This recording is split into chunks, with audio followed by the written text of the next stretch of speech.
ففروا إلى الله إني لكم منه نذير مبين. بسم الله الرحمن الرحيم. الحمد لله رب العالمين، والصلاة والسلام على المبعوث رحمة للعالمين نبينا محمد وعلى آله وصحبه ومن تبعهم بإحسان إلى يوم الدين. Amma ba'd. Ini pertemuan yang ketiga dari kajian kita membahas kitab Bulughul Maram min Adillatil Ahkam karya Al-Hafidh Ibnu Hajar Al-Asqalani rahimahullahu taala. Kita akan membaca hadits yang pertama yang disebutkan oleh penulis rahimahullahu taala. Berkata Al-Hafidh Ibnu Hajar rahimahullah, an Abi Hurairah radhiyallahu anhu annahu qala qala Rasulullah sallallahu alaihi wasallam fil bahri huwa at-tahuru ma'uhu al-hillu maytatuhu akhrajahu al-arba'ah wa ibnu Abi Shaybah wal lafdhu lahu wa sahhahahu Ibnu Khuzaimah wa Tirmidzi. Dari Abu Hurairah radhiyallahu anhu, beliau berkata, Rasulullah sallallahu alaihi wasallam bersabda tentang air laut. Huwa at-tahuru ma'uhu. Air laut itu adalah yang airnya mensucikan. Al-hillu maitatuhu, yang halal bangkainya. Hadits ini dikeluarkan oleh Imam 4. Siapa Imam 4 kemarin? Abu Dawud, At-Tirmidzi, An-Nasai dan Ibnu Majah. Wa ibnu Abi Shaybah, dan diriwayatkan pula oleh Ibnu Abi Shaybah. Ibnu Abi Shaybah yang menulis kitab Al-Musannaf dan juga punya kitab Al-Musnad. Namanya Abdullah bin Muhammad bin Ibrahim bin Uthman. Wal lafdhu lahu, dan lafaz hadits bagi atau milik Ibnu Abi Shaybah. Wa sahhahahu Ibnu Khuzaimah wa Tirmidzi. Dan hadits ini disahihkan oleh Ibnu Khuzaimah dan At-Tirmidzi. Ya, umumnya kalau seorang alim mengatakan bahwa ini hadits disahihkan oleh Ibnu Khuzaimah atau disahihkan oleh Ibnu Hibban, maknanya hadits itu ada di dalam buku Ibnu Khuzaimah atau buku Ibnu Hibban. Sebab keberadaan hadits di dalam buku mereka berdua itu adalah pengakuan dari mereka berdua kan kesahihan hadits tersebut.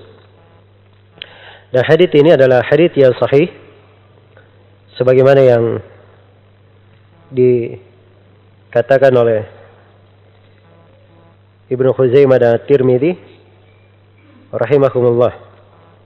Dan hadits ini telah disahihkan oleh banyak ulama, di antara yang mensahihkannya Imam Al-Bukhari rahimahullah, juga Ibnu Al-Mundhir, Ibnu Hibban, Ad-Daraqutni, Al-Baihaqi, Ibnu Mandah, At-Tahawi, Al-Khattabi, Al-Baghawi, Abdul Haq Al-Ishbili, Ibnu Daqiq Al-Eid, Ibnu Katsir, Ibnu Al-Mulaqqin, Az-Zailai, dan Ibnu Hajar sebagaimana di sini.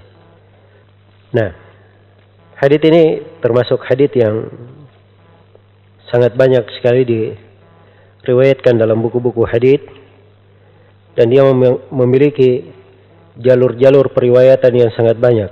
Selain daripada itu, dia juga memiliki pendukung syawahid dari riwayat sahabat yang lain. Ini hadits Abu Hurairah.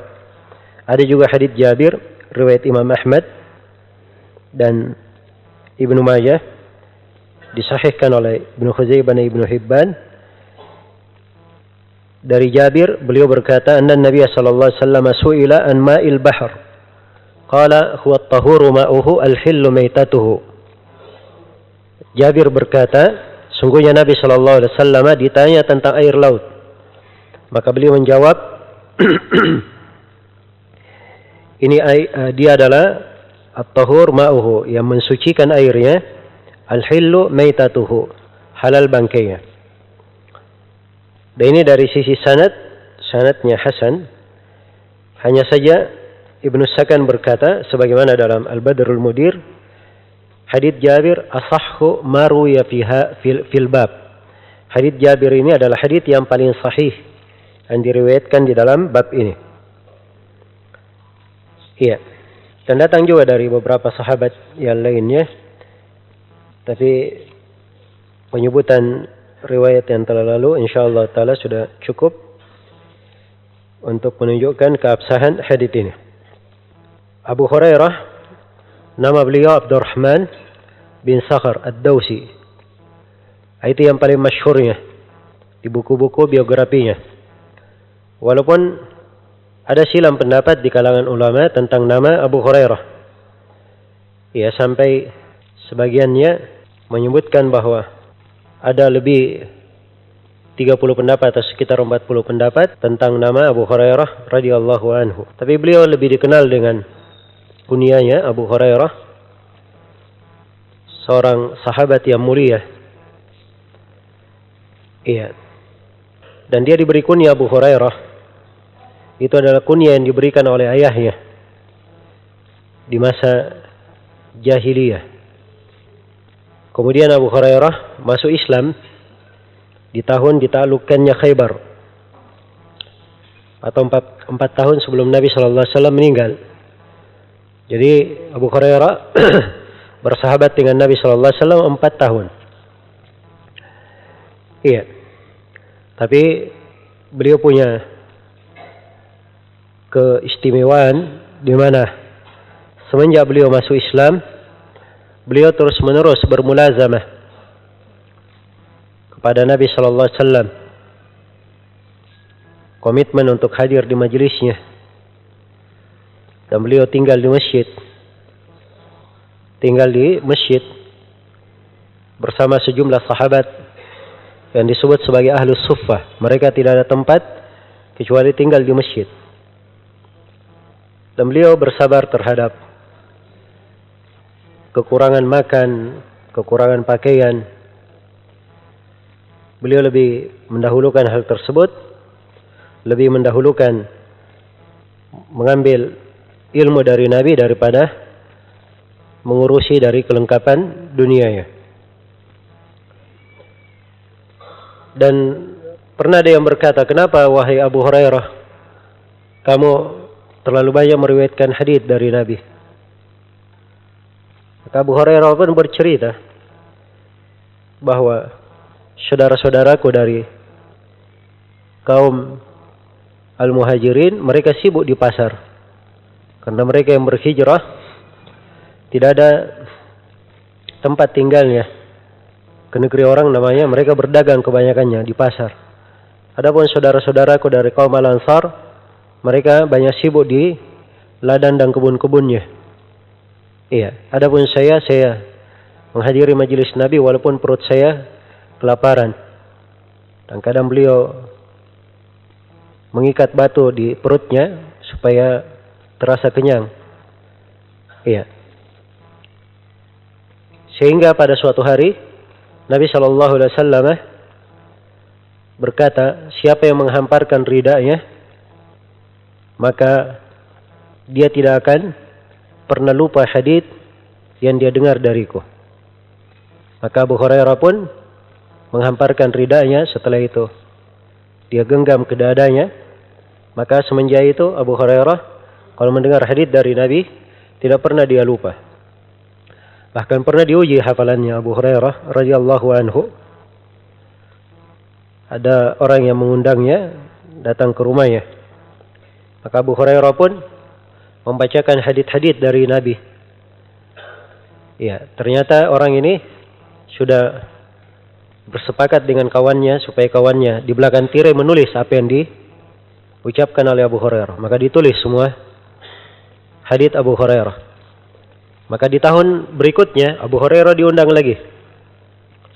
Diminta untuk menyampaikan hadits-hadits yang sama. Maka Abu Hurairah menyampaikan hadits-hadits tersebut, dicocokkan dengan catatan dan tidak kurang satu huruf pun. Tidak kurang satu huruf pun. Dan ini menunjukkan kekuatan hafalan beliau radhiyallahu anhu. Iya, dan Abu Hurairah akhirnya menjadi sahabat yang paling banyak riwayat haditsnya dari Nabi sallallahu alaihi wasallam. Nah, paling banyak meriwayatkan hadits, tapi bukan Abu Hurairah yang paling berilmu di kalangan para sahabat. Karena itu harus diketahui bahwa banyak hafalan itu belum tentu dia yang paling banyak apa? Banyak ilmu. Ya, apalagi kalau tidak ada hafalannya. Ya. Dan ini dimaklumi ya Abu Bakar, Umar, Utsman, Ali, mereka yang paling berilmu di kalangan sahabat. Tapi ternyata hadits-hadits mereka tidak banyak dibandingkan sahabat-sahabat yang lainnya. Kenapa? Ya mungkin disebutkan beberapa alasan. Di antara alasannya mereka sibuk mengurus umat, sibuk mengurus perkara-perkara yang lain. Adapun sejumlah sahabat ada yang sibuk menyampaikan ilmu, maka hadits-hadits dari mereka lebih banyak dihafal. Iya. Nah, ini semuanya memberikan kepada kita mana-mana yang indah, bahwa orang yang duduk yang kerjanya memang hanya menyampaikan ilmu, mempelajari ilmu, itu biasanya apa yang disampaikan darinya lebih banyak disambung oleh manusia. Lebih banyak disambung oleh manusia. Karena itu Imam Abu Hanifah, Imam Malik, Imam Syafi'i, Imam Ahmad, dari para imam yang paling banyak ilmunya sampai ke manusia di hari ini. Kenapa? Sebab mereka duduk mengajar dan menyampaikan ilmu. Tidak dapat ilmu dia simpan pada dirinya saja, tapi mereka menyampaikannya kepada manusia. Ini menjadikan ilmunya berberkah dan banyak murid mereka dan banyak yang menyampaikan dari mereka. Maka Abu Hurairah ini adalah dalam ilmu mustalah, beliau adalah sahabat yang paling banyak riwayatnya dari Nabi sallallahu alaihi wasallam. Iya. Beliau di urutan yang pertama dari 7 orang sahabat yang paling banyak riwayatnya dari Nabi sallallahu alaihi wasallam, yang riwayat mereka lebih dari 2000 hadis. 7 orang ini disebutkan seluruhnya oleh As-Suyuti di dalam 2 bait syair. Kata beliau, wal muktiruna fi riwayatil athar Abu Hurairah yalihi bin Umar wa Anas wal bahru kal Khudri wa Jabir wa zawjatun Nabi. Para sahabat yang paling banyak meriwayatkan hadis Abu Hurairah. Setelah itu Ibnu Umar, Abdullah bin Umar. Setelah itu Anas, yaitu Anas bin Malik. Setelah itu Ibnu Abbas Al-Habar, yaitu Abdullah bin Abbas. Kemudian Al-Khudri, Abu Sa'id Al-Khudri, Sa'ad bin Malik bin Sinan. Kemudian yang keenam Jabir ibn Abdullah. Kemudian yang ketujuh Aisyah, istri Nabi sallallahu alaihi wasallam. Ini 7 orang sahabat yang paling banyak meriwayatkan hadis. Hadisnya lebih dari 2000. Baik. Hadis yang kita baca ini punya sababul wurud. Ada sebab yang dengannya Nabi mengucapkan hadis ini. Kalau ayat itu dikatakan sababun nuzul, sebab turunnya ayat. Apa sebabnya ayat ini turun? Nah, itu kadang ada sebab. Kadang ada sebab. Misalnya di dalam hadis riwayat Bukhari dan Muslim, seorang sahabat datang kepada Nabi sallallahu alaihi wasallam bertanya, "Ya Rasulullah, saya melakukan dosa." Iya. Dia mencium perempuan yang bukan mahramnya.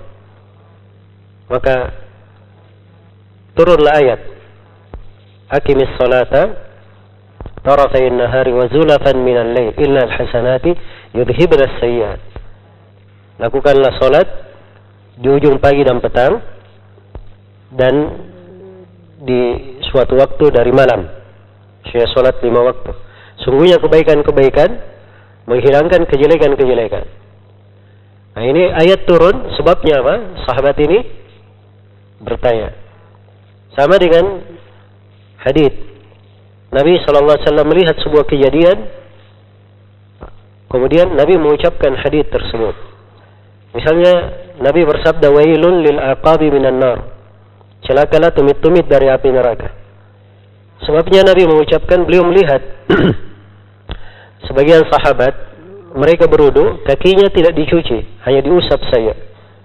Maka beliau pun berteriak dengan suaranya yang paling keras, wailun lil aqabi minan nar. Menyatakan celakalah tumit-tumit dari api neraka. Maka ini hadis diucapkan karena apa? Sebuah sebab. Sama dengan hadis ini, ada sebabnya. Kalau ayat dikatakan apa? Sababun nuzul, sebab turunnya. Kalau ayat. Kalau hadis dikatakan sababul wurud, sebab Nabi mengucapkan hadis itu. Jelas ya? Baik, ini hadits punya sababul wurud. Sababul wurudnya diterangkan di dalam riwayat Malik, lafadznya, Ja'a rajulun ila Rasulillah sallallahu alaihi wasallam. Faqala ya Rasulullah, inna narkabul bahr wa nahmilu ma'ana al-qalila min al-ma'. Fa in tawadda'na bihi atishna. Apa natawadda'u bih? Seorang lelaki datang kepada Rasulullah sallallahu alaihi wasallam. Kemudian dia berkata, "Ya Rasulullah, kami ini sering mengarungi lautan dan kami hanya membawa sedikit dari air. Kalau kami berwudu pakai air itu, kami akan kehausan. Apakah boleh kami berwudu dengan air laut?" Maka Nabi sallallahu alaihi wasallam bersabda, "Faqala Rasulullah sallallahu alaihi wasallam, huwa at-tahuru ma'uhu al-hillu maitatuhu." Air laut itu adalah mensucikan airnya itu mensucikan, dan bangkainya halal. Bangkainya halal. Nah, ini hadits yang agung ya.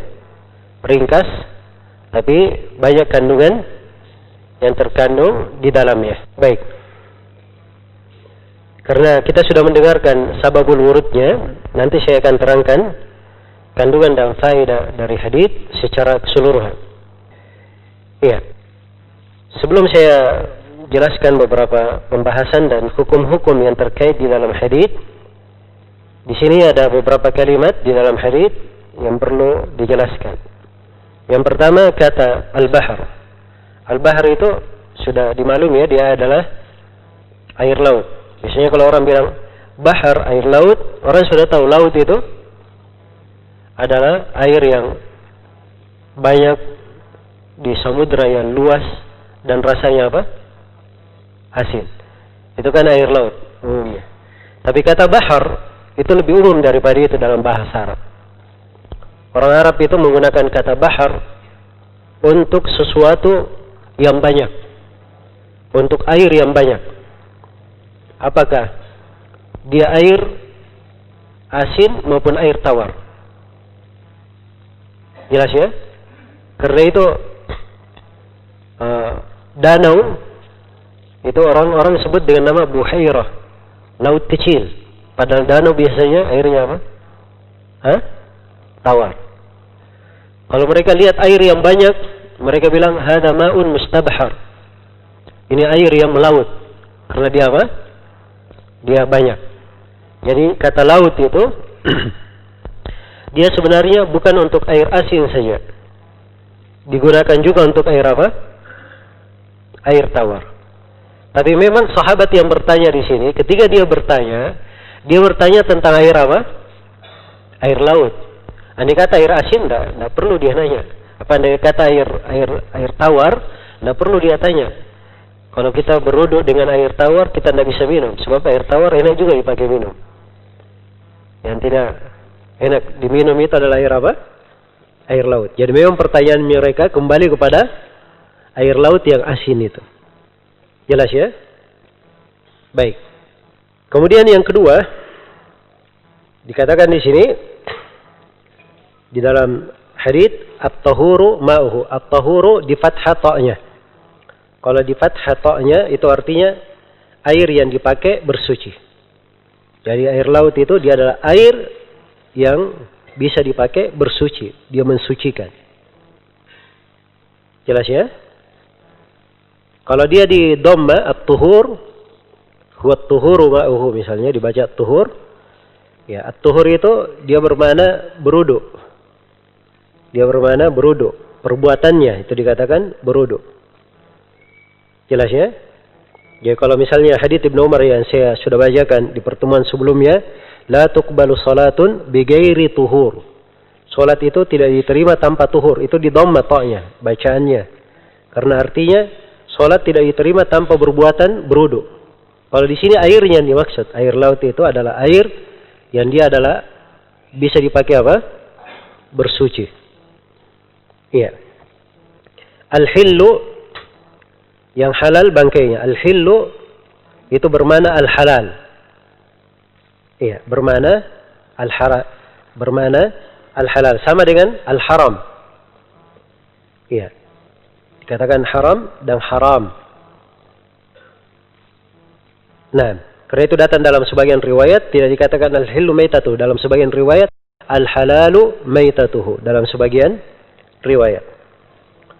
Maita di fathah mimnya. Iya.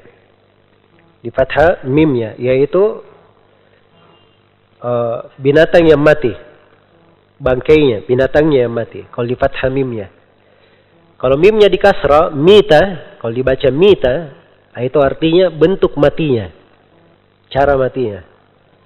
Itu uniknya bahasa Arab ya. Kita salah harokat, bisa salah makna.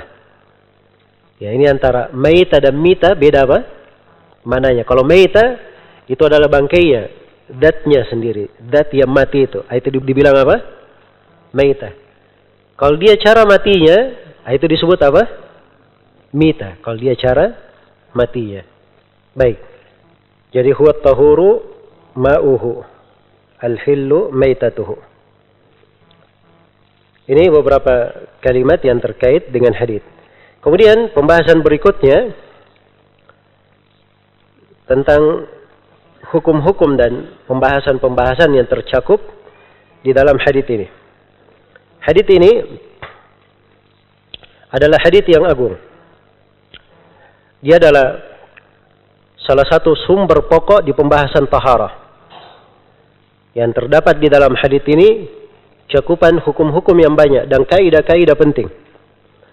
Sampai Imam Syafi'i berkata, "Hadzal hadits nisfu ilmi taharah." Kata Imam Syafi'i, hadits ini yang kita baca ini itu adalah 1/2 dari ilmu taharah. 1/2 dari ilmu taharah.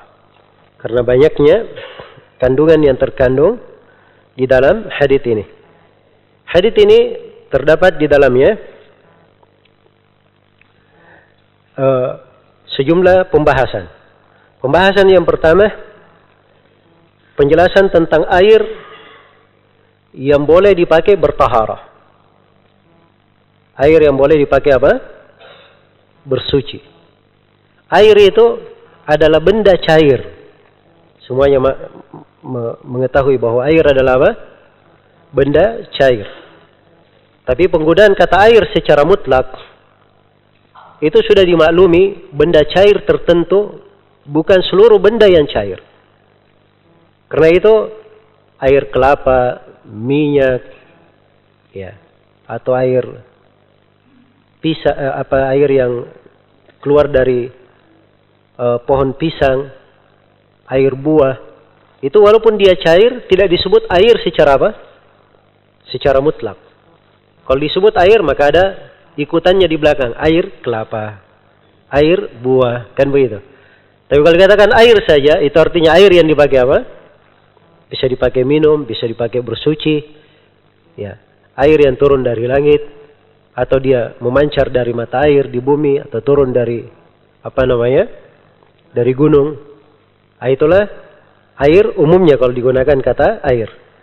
Jadi hadits ini menjelaskan tentang air yang bisa dipakai bertaharah, bersuci. Iya.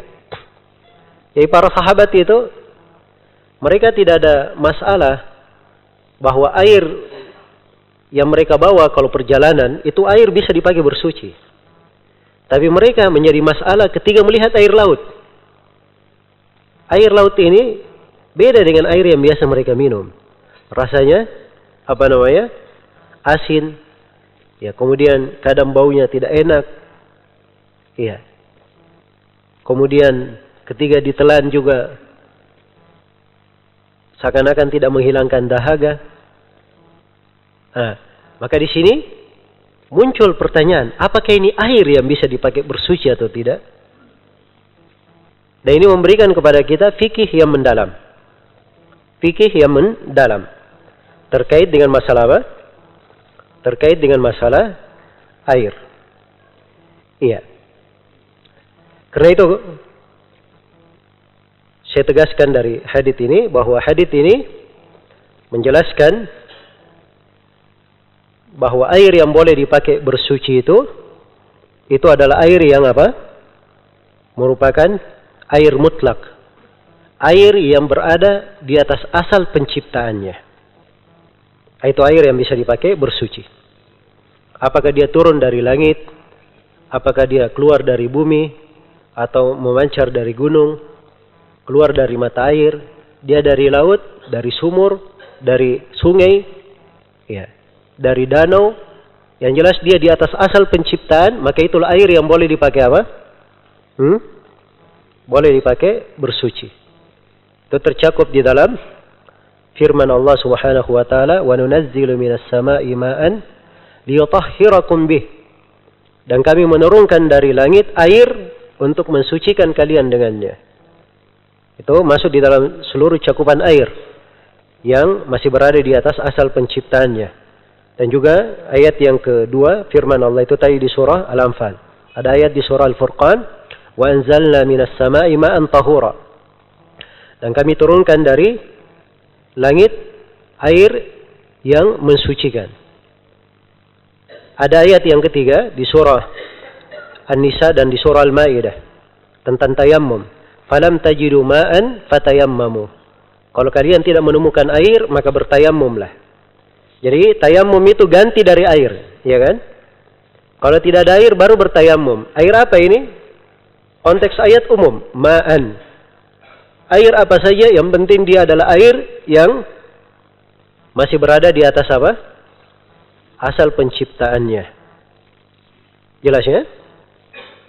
Baik, ini dari fikih yang indah yang bisa dipetik dari hadis. Ini yang pertama, bahwa air yang dipakai bersuci itu adalah air apa?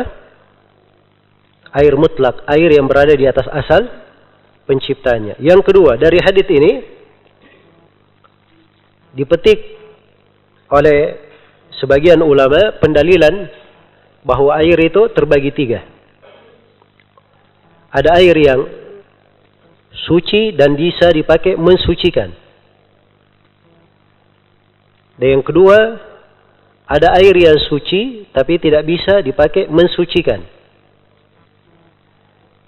Dan yang ketiga, air yang najis. Nah, sisi pendalilannya dari mana? Sisi pendalilannya, karena andai kata pembagian air itu cuma dua, suci dan tidak suci, maka sahabat akan mudah saja menghukum. Ini air saya yang saya pakai, yang saya bawa untuk minum bekal di perjalanan, ya, tidak sama dengan air laut. Kalau begitu air laut, dia hukumnya apa? Air najis. Tapi mereka tidak pakai kaidah itu. Tapi kalau mereka ragu, mereka tidak ada masalah bahwa air laut ini suci. Ya, suci air laut. Tapi yang dipermasalahkan ini air laut bisa dipakai berwudu atau tidak. Jelas ya, bisa dipakai berwudu atau tidak. Maka ini menunjukkan ada air yang diketahui suci, tapi mereka ragu apakah bisa dipakai berwudu atau tidak. Nah, ini sisi pendalilannya ya. Iya. Sisi pendalilan. Tapi ini tidak menjadi dalil yang kuat di kalangan ulama yang membagi air itu terbagi dua saja. Mereka bagi air itu menjadi dua. Ada ma' tahur, air yang suci dan mensucikan, tahur namanya. Dan ada air najis. Iya. Kalau ada yang bertanya, bagaimana dengan air teh, susu? Mereka jawab mudah, itu bukan air. Dia suci, tapi bukan apa? Bukan air. Kalau dia air, dia pasti suci dan apa? Mensucikan. Jelas ya? Iya. Dan ini pembagian yang kedua. Ini lebih simpel ya. Dan ini yang banyak dikuatkan oleh ulama kita belakangan. Mereka hanya membagi air menjadi dua saja. Adapun air teh, air susu, atau air yang sudah bercampur dengan sabun, atau air yang sudah berubah salah satu dari tiga datnya, warna, bau, dan rasanya, mereka tidak anggap lagi sebagai apa? Air. Sebab dia sudah dianggap benda lain. Ya, dat lain yang cair, bukan lagi air namanya. Jelas ya? Baik. Ini dari sisi pembagian. Jadi dari sini bisa dipahami bahwa air itu, kalau dia memang berada di atas asal penciptanya, maka dia bisa dipakai bersuci. Bisa dipakai bersuci. Ya, dan ini akan datang nanti. Ini sebagai kaidah ya, kita pegang. Sebab nanti kalau datang di pembagian air musta'mal, sebagian orang berkata kalau dia sudah berwudu dari air ini air bekas wudu, maka tidak boleh dipakai berwudu lagi. Ya, maka kalau kita paham kaidah ini, kita tanya saja, apa dalilnya? Mengatakan tidak boleh dipakai berwudu lagi. Kalau kita tanya di air, dia pasti jawab, ya air. Lalu kenapa dia tidak boleh dipakai berwudu? Karena ada alasannya. Harusnya boleh dipakai berwudu. Nah, ini salah satu hal yang menguatkan nanti di pembahasan air mustamal. Bahwa air mustamal itu, dia tetap bisa dipakai bersuci. Iya. Baik. Jadi ini pembahasan yang kedua. Kita selesai sudah menjelaskan tentang pembagian air. Bahwa air itu ada yang tahur dan ada yang apa? Najis. Dan sebagiannya membagi tiga. Tahur, tahir dan apa? Najis. Iya. Kemudian yang ketiga, di dalam hadits ini dipetik pendalilan tentang bolehnya bersuci menggunakan air laut. Dan ini adalah pendapat mayoritas ulama. Iya. Dinukil dari sebagian sahabat, ada yang menyelisihi hal ini. Iya. Disebutkan dari Ibnu Umar bahwa Ibnu Umar berkata, saya bertayamum itu lebih saya sukai daripada saya berwudu menggunakan air laut. Iya. Dan disebutkan dari Abdullah bin Amr bin As, iya, radhiyallahu anhu, semisal dengan itu, tapi ada kelemahan di dalam sanadnya ya. Yang jelas ini syah dari sebagian sahabat memang, tapi ucapan sahabat kalau dia menyelisih hadits Nabi, maka hadits Nabi yang apa? Didahulukan. Hadits Nabi sallallahu alaihi wasallam yang didahulukan. Ya udzur untuk sahabat mudah. Mungkin haditsnya belum sampai ke mereka.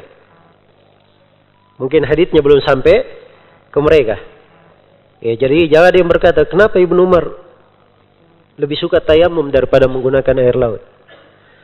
Ya, maka kita katakan itu sebatas pengetahuan beliau.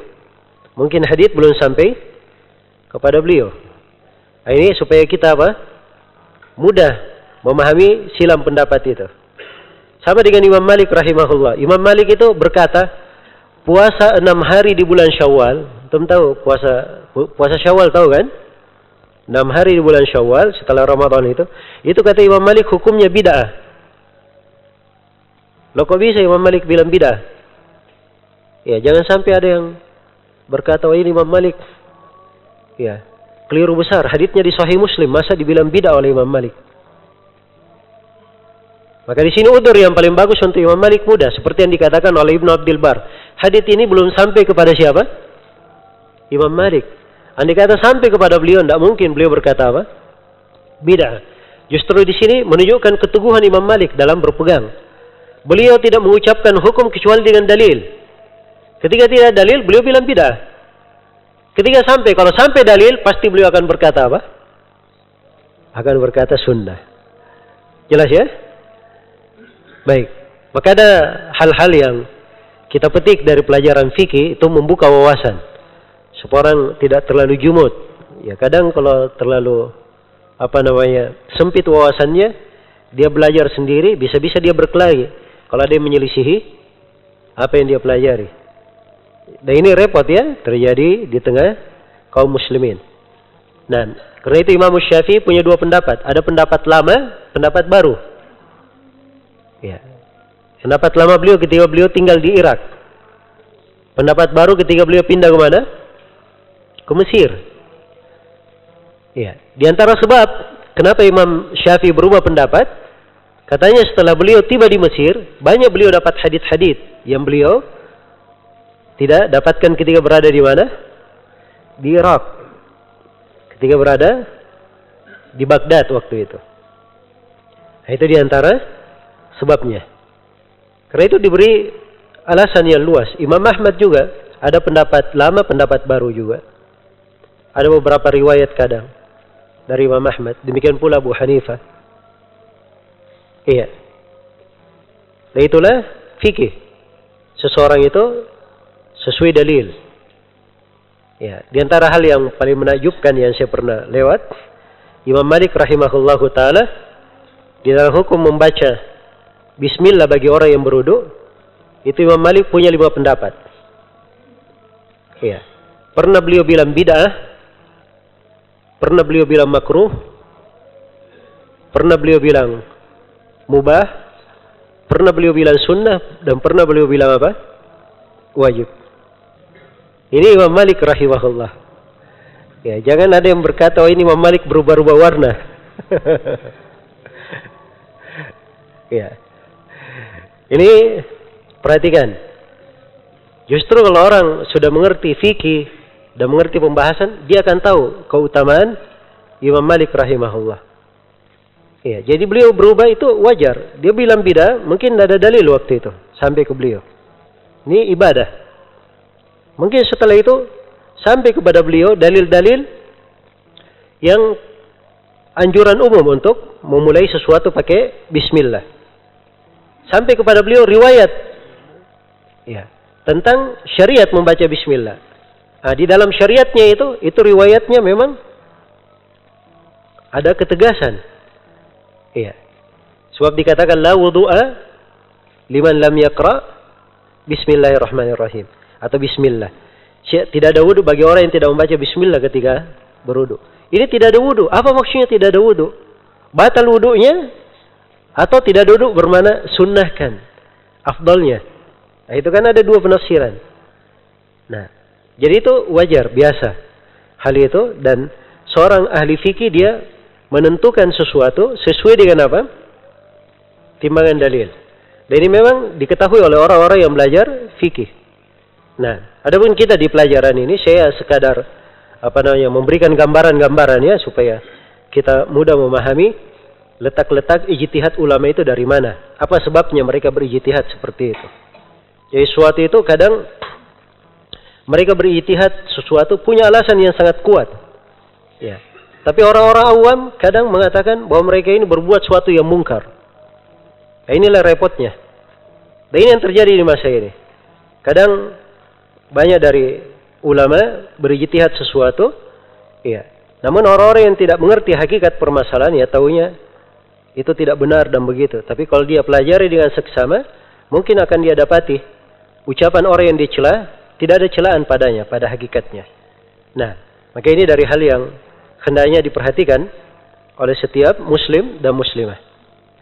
Baik, jadi kesimpulannya bahwa air laut itu adalah boleh dipakai untuk apa? Bertaharah. Kemudian yang keempat, dari hadits ini juga dipetik bahwa air yang berubah karena terlalu banyak dia tinggal di tempatnya itu tidak berbahaya. Ya dimaklumi ya, air laut itu ya dia bisa berubah menjadi semakin asin. Kemudian warnanya juga bisa semakin berubah. Dan itu dimaklumi dari tabiat apa? Air laut. Ya. Tapi bersamaan dengan itu hukum yang diberi oleh Nabi semuanya sama. Tetap dia mensucikan. Airnya bisa dipakai mensucikan. Maka demikian pula air yang berubah secara umum sepanjang dia masih berada di atas sifat-sifat air, maka dia masih boleh dipakai bersuci. Nah, kadang seorang mendapatkan di sebagian bejana ada airnya. Dan bejana ini sudah setahun lebih. Ya. Dan ketika diambil airnya, tidak ada najis yang jatuh. Hanya saking lamanya dia di bejana, sudah terjadi apa? Perubahan. Sudah terjadi perubahan. Maka ini air yang seperti ini tetap suci hukumnya. Tetap suci hukumnya. Karena dia masih berada di atas asal penciptaannya. Karena yang merubahnya itu bukanlah sesuatu benda selain air. Dia berubah hanya karena apa? Lamanya dia tetap saja di situ. Iya. Kemudian yang keenam dari hadits ini juga, yang kelima dari hadits ini juga dipetik pendalilan bahwa air yang dipanaskan itu tidak ada masalah. Apakah dipanaskan oleh matahari, dipanaskan dengan api, itu nggak ada masalah. Iya. Air laut itu dipanaskan atau tidak? Tiap hari kena matahari air laut. Ya, tapi bersamaan dengan itu Nabi Shallallahu Alaihi Wasallam menyebutnya sebagai air yang suci. Adapun sebagian ulama yang mengatakan bahwa air laut atau air yang dipanaskan, air yang dipanaskan, misalnya diambil baskom, kemudian dia panaskan di matahari, itu katanya hukumnya makruh. Hukumnya makruh. Ya, dan mereka berdalilkan dengan hadits di situ. Ada hadits katanya dari Aisyah, bahwa Aisyah ketika memanaskan air dengan menggunakan matahari, Nabi berkata kepadanya, ya Humaira, la taf'ali hadha fa innahu yurithul baras. Wahai Humaira, janganlah kamu melakukan ini, karena ini perbuatan akan menyebabkan penyakit sopak, penyakit kulit, ya. Dan ini hadits lemah menurut kesepakatan ahli hadits.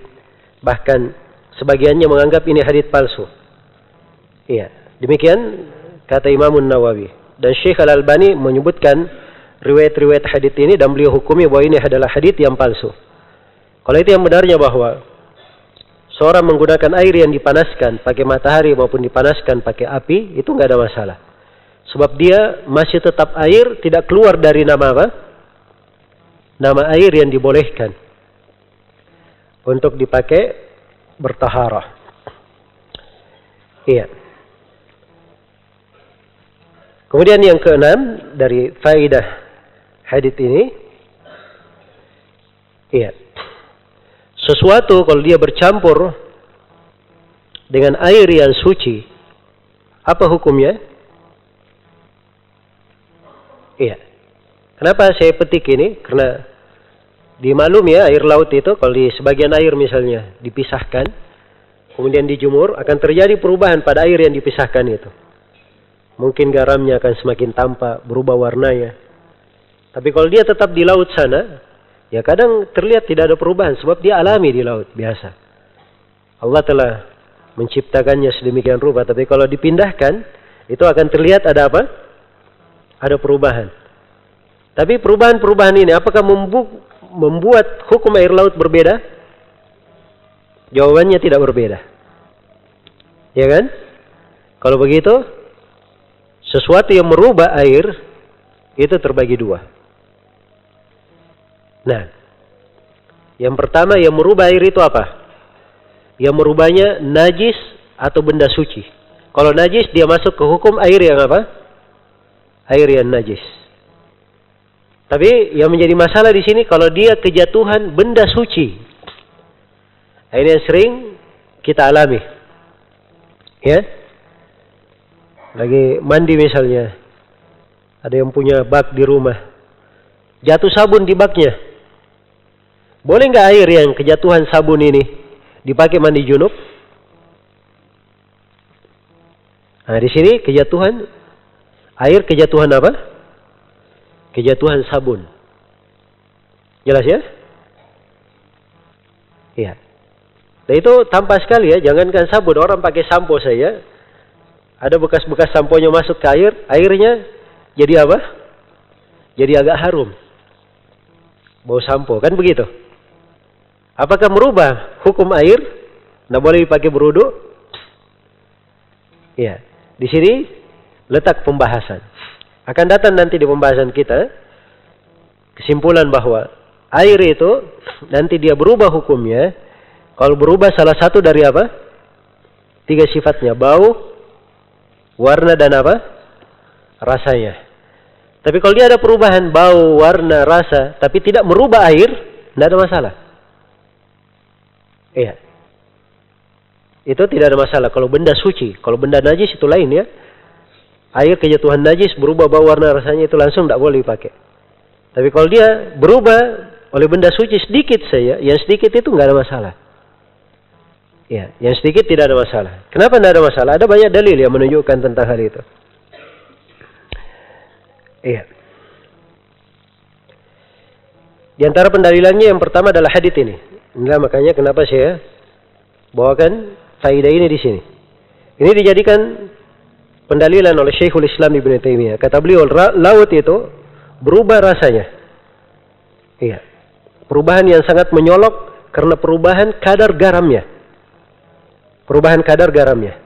Maka tatkala Nabi berkata dia suci, menunjukkan bahwa perubahan yang seperti itu tidak ada masalah. Garam itu benda suci atau bukan? Benda suci. Dia bertambah garam tidak mempengaruhi apa? Air laut. Jelas ya? Baik. Di antara dalil juga adalah hadits Ummu Atiyah. Ketika Nabi SAW memerintah supaya putrinya dimandikan, Zainab putri beliau meninggal dimandikan, maka beliau perintah supaya dimandikan dengan menggunakan air dan apa? Jenazah kalau dimandikan menggunakan air atau apa? Dan daun bidara. Saya tanya, daun bidara itu merubah air atau tidak? Pasti ada perubahan. Supaya airnya menjadi apa? Harum. Bersamaan dengan itu dipakai bersuci. Menunjukkan bahwa perubahan dengan benda suci, kalau dia sedikit nggak ada masalah. Sepanjang air lebih apa? Mendominasi. Hadits lain adalah hadits Ummu Hani, riwayat An-Nasai dan Ibnu Majah. Iya. Dikatakan bahwa Nabi SAW mandi dari sebuah bejana. Demikian pula istri beliau Maimunah mandi dari sebuah bejana. Yang bejana ini terdapat dalamnya bekas adonan roti. Kira-kira kalau air di tempat bekas adonan roti tuangi, ditumpah air di situ, kelihatan nggak adonan rotinya bekasnya? Ada perubahan atau tidak? Pasti ada perubahan. Tapi dipakai mandi oleh Nabi Sallallahu Alaihi Wasallam, menunjukkan bahwa hal tersebut tidak ada masalah. Jelas ya? Jadi kalau dia kejatuhan, kita kembali kepada dasarnya. Ini masih menyerupai air atau tidak? Kalau jatuh sabun, tapi didominasi oleh sabun, nah itu sudah berubah. Itu bukan lagi air namanya, tapi air sabun.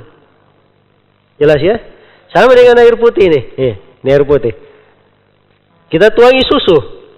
Aduk campur gula. Setelah itu orang sebut apa? Susu, nggak ada lagi airnya. Jelas ya? Jadi dia berpindah sudah, dianggap kepada apa? Zat lain. Ya. Demikian pula kalau kita simpan teh misalnya, maka sudah menjadi teh, bukan lagi air namanya. Jelas ya? Kalau dikatakan air teh nggak ada masalah, air susu nggak apa-apa. Ya, tapi umumnya orang cuma bilang susu, teh, kan begitu. Nah, ini yang keberapa ini? Faedah yang ke? Yang ke-6. Sekarang yang ke-7. Masih terkait dengan perubahan. Atau tadi ada yang saya luput ya di masalah air yang berubah. Sekarang dari air yang berubah itu, di faedah yang keberapa tadi air yang berubah? Yang kelima ya. Ya, air yang berubah itu kadang kalau kita gali sumur di sebuah tempat, sumur keluar airnya warna kuning, bukan warna putih. Ada yang airnya putih tapi payo warna, baunya apa? Tidak enak, rasanya juga rasa tidak enak. Tapi ini suci atau tidak? Jawabannya suci, karena dia di atas asal penciptaan. Apa dalilnya? Dalilnya air laut. Air laut, dia sama dengan air putih atau tidak? Tidak sama. Tapi bersamaan itu dihukumi oleh Nabi sebagai air apa? Air yang bersih. Nah, baik. Kemudian di dalam hadits ini terdapat bolehnya, dan ini yang ke berapa? Yang ke-7. Di dalam hadits ini terdapat bolehnya seorang itu mengarungi lautan. Iya. Sebab sahabat ini dia menjelaskan kepada Nabi bahwa kami biasa mengarungi lautan, tapi kami bawa air sedikit. Kalau kami berwudu habis airnya. Apakah boleh kami berwudu dengan air laut? Kata Nabi, air laut airnya mensucikan, halal bangkainya. Tidak dilarang mengarungi lautan. Nanti kata dilarang, Nabi akan tambah hukumnya. Dan kamu dilarang mengarungi lautan. Jelas ya? Maka ini menunjukkan bolehnya. Sebagaimana firman Allah Subhanahu wa taala, "Huwallazi yusayyirukum fil barri wal bahr." Dialah Allah yang memperjalankan kalian di daratan dan di mana? Di lautan. Ini dalil yang tegas sekali menunjukkan bolehnya. Hanya saja kalau di kondisi yang membahayakan. Misalnya orang sudah tahu ini di kondisi angin badai. Cuaca nggak bagus. Dia tetap pergi melaut, maka ini tidak boleh. Sebab itu bisa masuk ke dalam membinasakan apa? Membinasakan dirinya. Tapi kalau dia di kondisi biasa, aman, maka asalnya tidak ada masalah seorang melakukan perjalanan di mana? Di lautan. Baik. Kemudian di dalam hadits ini juga kita petik darinya pelajaran bahwa seluruh hewan yang berada di laut apabila dia mati, maka itu hukumnya adalah halal. Dan ini telah ditegaskan di dalam Al-Quran. Allah berfirman, "Uhilla lakum saydul bahar." Telah dihalalkan untuk kalian hewan buruan lautan. Wa ta'amuhu. Demikian pula makanan yang berasal dari laut. Itu dihalalkan untuk kalian. Jadi segala yang ada di laut itu halal. Apakah dia mati? Ya. Atau ditangkap masih segar. Kemudian hewan laut ini tidak perlu disembelih. Tidak perlu disembelih. Kalau misalnya dapat hewan, dia mirip dengan hewan darat. Iya. Mirip dengan hewan darat. Seperti misalnya anjing laut. Iya. Yang lebih banyak dominasi di laut ya. Atau apa yang ada disebutkan manusia laut. Di sebagian dia mirip dengan hewan darat. Maka ini boleh dimakan. Sebab dasarnya hadits dikatakan apa? Al-hillu maitatuhu. Halal bangkainya. Dan ini menyelisih sebagian ulama ya. Ada sebagian ulama yang mengatakan kalau ikannya dia adalah ikan yang tidak disembelih, maka tidak halal untuk dimakan. Iya. Dan ini pendapat yang tidak kuat. Nah, dan ini pendapat di kalangan orang-orang Hanafiyah ya, karena Abu Hanifah ada di pembahasan usul fikih yang beliau menyelisih kebanyakan ulama di pembahasan ini. Karena beliau menganggap bahwa ayat kalau dikhususkan pendalilannya dari dalil yang di luar ayat, maka itu menghapus hukum ayat. Begitu menurut beliau. Karena itu beliau tidak membolehkan pengkhususan dari sisi itu. Ya, karena itu beliau akhirnya tetap memakai kandungan ayat. Harus seperti itu. Dan ini pendapat yang lemah. Yang benarnya bahwa semuanya bisa dikompromikan. Ya, ayat Al-Quran kadang dikhususkan pendalilannya oleh hadits Rasulullah sallallahu alaihi wasallam, dan itu adalah pendapat kebanyakan ulama. Nah, dan terdapat di dalam hadits ini apabila seorang itu melakukan perjalanan dan tidak ada air yang dia bawa kecuali yang mencukupi untuk dia minum atau dia pakai di dalam perjalanannya, maka dia boleh untuk bertayamum. Ya. Boleh untuk apa? Bertayamum. Sekarang ada orang dia bawa air cuma 3 botol. Ya, dia berada di gurun pasir yang panjang. Perjalanannya masih 100 kilo. Dia hanya naik unta. Jelas ya? Kira-kira berapa lama dia akan sampai? Ini masih jauh dia sampainya. Dan airnya cuma 3 botol aqua yang sedang saja misalnya. Kalau dia pakai beruduk di jalan, bisa-bisa dia apa? Kehabisan air. Maka di sini dibolehkan dia apa? Bertayamum. Ini dari fikih yang dipetik dari hadis. Kemudian di dalam hadis ini juga terdapat fikih. Seorang yang menjawab itu, dia pandai melihat keadaan orang yang bertanya. Dia jawab untuk orang yang bertanya sesuai dengan apa yang dia perlukan. Ya. Dan di dalam hadis ini juga terdapat bolehnya seorang itu menjawab lebih dari apa yang ditanyakan. Yang ditanyakan kepada Nabi kan cuman apa hukum berwudu dengan air laut. Tapi Nabi sebutkan 2 hukum. Hukum berwudu dengan air laut disebutkan dan hukum bangkainya juga disebut. Iya. Kenapa? Sebab orang ini biasa mengarungi lautan. Mungkin dia perlu hukum seputar apa? Bangkai. Maka walaupun tidak diminta, beliau juga menjelaskan. Dan ini dari fikih ya, di dalam di dalam menyampaikan. Karena itu seorang guru, seorang yang ditanya, hendaknya pandai melihat apa yang diperlukan oleh orang yang bertanya. Ya, dan ada orang yang bertanya, dia tanya banyak, tapi dijawab sedikit saja. Sebab kalau dia ditanya, dijawab banyak, tidak banyak manfaat untuknya. Cukup dikasih apa? Sedikit. Datang orang kepada Nabi, ya Rasulullah, beri wasiat kepadaku. Kata Nabi, jangan kamu marah, la taqbab. Dia ulangi lagi, ya Rasulullah, beri wasiat kepadaku. Kata Nabi, la taqbab, jangan kamu marah. Ya Rasulullah, beri wasiat lagi kepadaku. Dia ulangi berulang kali, Nabi tidak melebihkan jawabannya kecuali berkata apa? La taqbab, jangan kamu marah. Sebab itu yang diperlukan oleh orang ini. Nah, ini dari fikih apa? Fikih menjawab. Nabi Musa alaihi salam kan ditanya di dalam Al-Quran. Wa ma tilka biyaminika ya Musa. Apakah itu yang di tangan kananmu wahai Nabi Musa? Kan Nabi Musa hanya menjawab ini tongkat, selesai kan begitu. Tapi jawaban Nabi Musa apa? Panjang. Qala hiya asaya atawakkau 'alaiha wa ahushu biha 'ala ghanami wa liya fiha ma'arib ukhra. Nabi Musa berkata, ini adalah tongkatku. Saya bersandar di atasnya. Saya pakai mengusir kambing-kambingku. Dan saya punya banyak keperluan lain dari tongkat ini. Padahal cuma ditanya apa? Apa yang di tangan kananmu? Ya jawab saya tongkat kan cukup. Maka ini diantara dalil asal tentang bolehnya melebihkan apa? Melebihkan jawaban. Baik.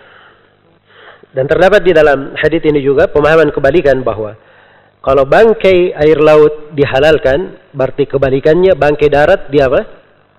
Diharamkan. Iya, dan itu datang di dalam ayat-ayat Al-Quran penjelasan tentang haramnya bangkai darat. Nah, yang lebih tegasnya di dalam ayat Al-Quran tentang masalah pengharaman bangkai hewan darat. Kecuali apa yang dikhususkan oleh dalil bahwa itu bukan bangkai. Akan datang insyaallah ta'ala penjelasannya. Baik. Jadi ini beberapa pembahasan yang terkait dengan hadits. Wallahu ta'ala.